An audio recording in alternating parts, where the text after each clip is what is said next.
Hello again from Custom Home Builder Solutions, also known as CHS, a job costing, full accounting, and profit management software for the professional home builder.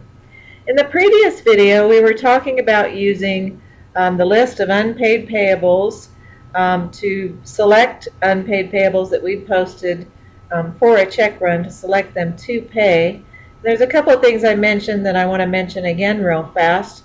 This video is actually going to be about deducting an amount from a bill that you've already posted that you're going to pay later.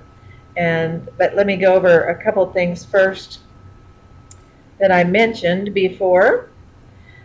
We were in the previous video doing a bunch of work on selecting bills to pay, etc., and check marking things to pay. And we didn't check mark this one because we talked about how there was a pin note here that we're going to do something about deducting here in this video.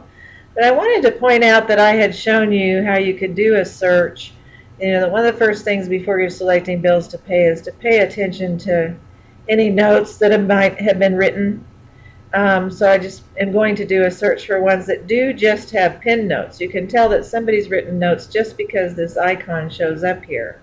But I wanted to show you a report here after I've done that search. Report vendor ledger of results with notes. If I just rather see all the notes, and it might be a good idea because this will show both notes written in the field when the work was approved at pay, and it says at the top the ones in brown might have been written by the field when they were marking work as done on POs.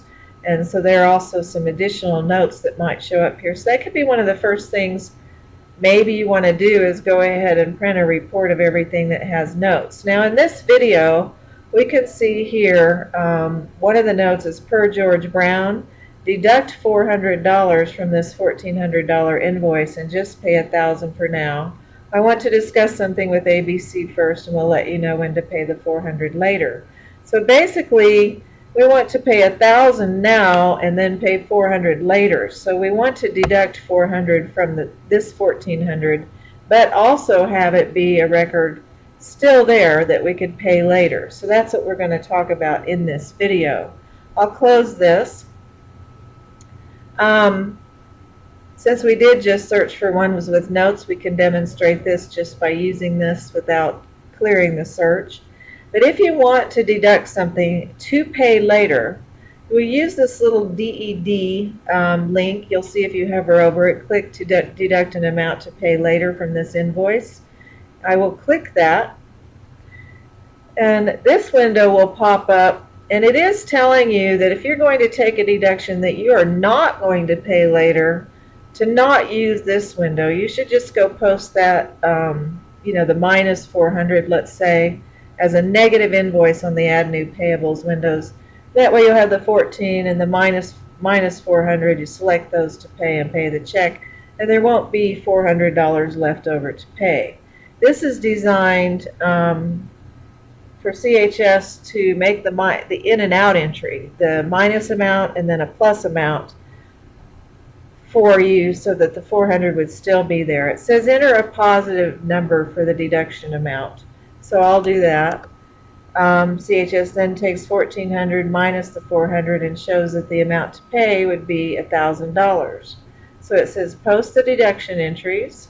It says they have been posted. The original entry has been selected to pay, and the deduction has been selected to pay. And I'll show you that here. The whole grid is going to go ahead and refresh based on the last search that I did. So what I do need to do is clear my search so that I can see all those records that just got posted. Like I talked about in the previous video, because we have all these check mark boxes, etc., we get several things. But now notice, here's the $1,400, and it's check marked to pay. CHS just did that. And here's minus $400, which is also somehow making something be weird as I scroll. That happens when I'm doing videos. It gets kind of weird, but let's get off of it.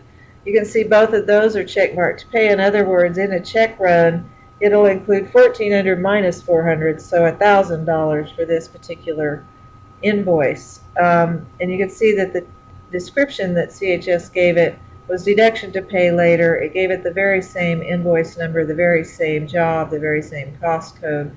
So it won't affect, it's an in and out entry, it won't affect the total of the cost for slab contract.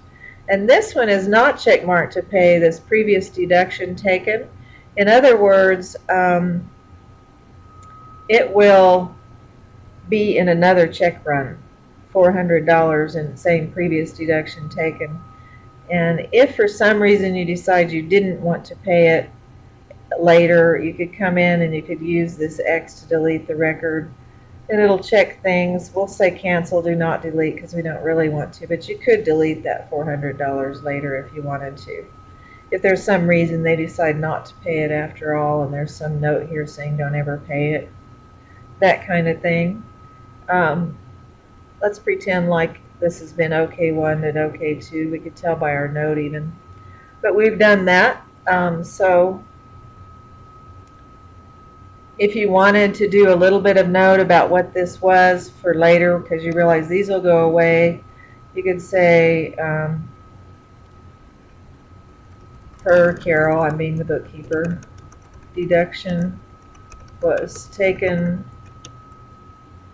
per George from their 1,400. I mean, of course, you invoice for slab for sunroom. I happen to know that's what that invoice is for. This is the 400 to pay later.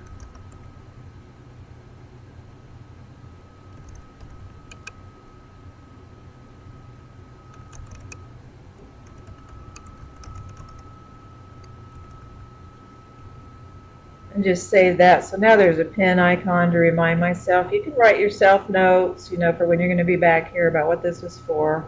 You can really use these, the T icon with the pencil to write notes, and then pay attention to them when you're back in here selecting things to pay. So that's how you do that. That's how you take a deduction from an unpaid amount that you've posted, and you need to take a deduction from it to pay later. Again, like I said, if you don't want a one to pay later, you could do this, and then you could just delete this one. Or you could go post a minus 400 on your own that doesn't have the offsetting entry to clear it out. So thank you for watching, and our very next video will be about how to deduct a retainage from vendors that are marked for withholding retainage.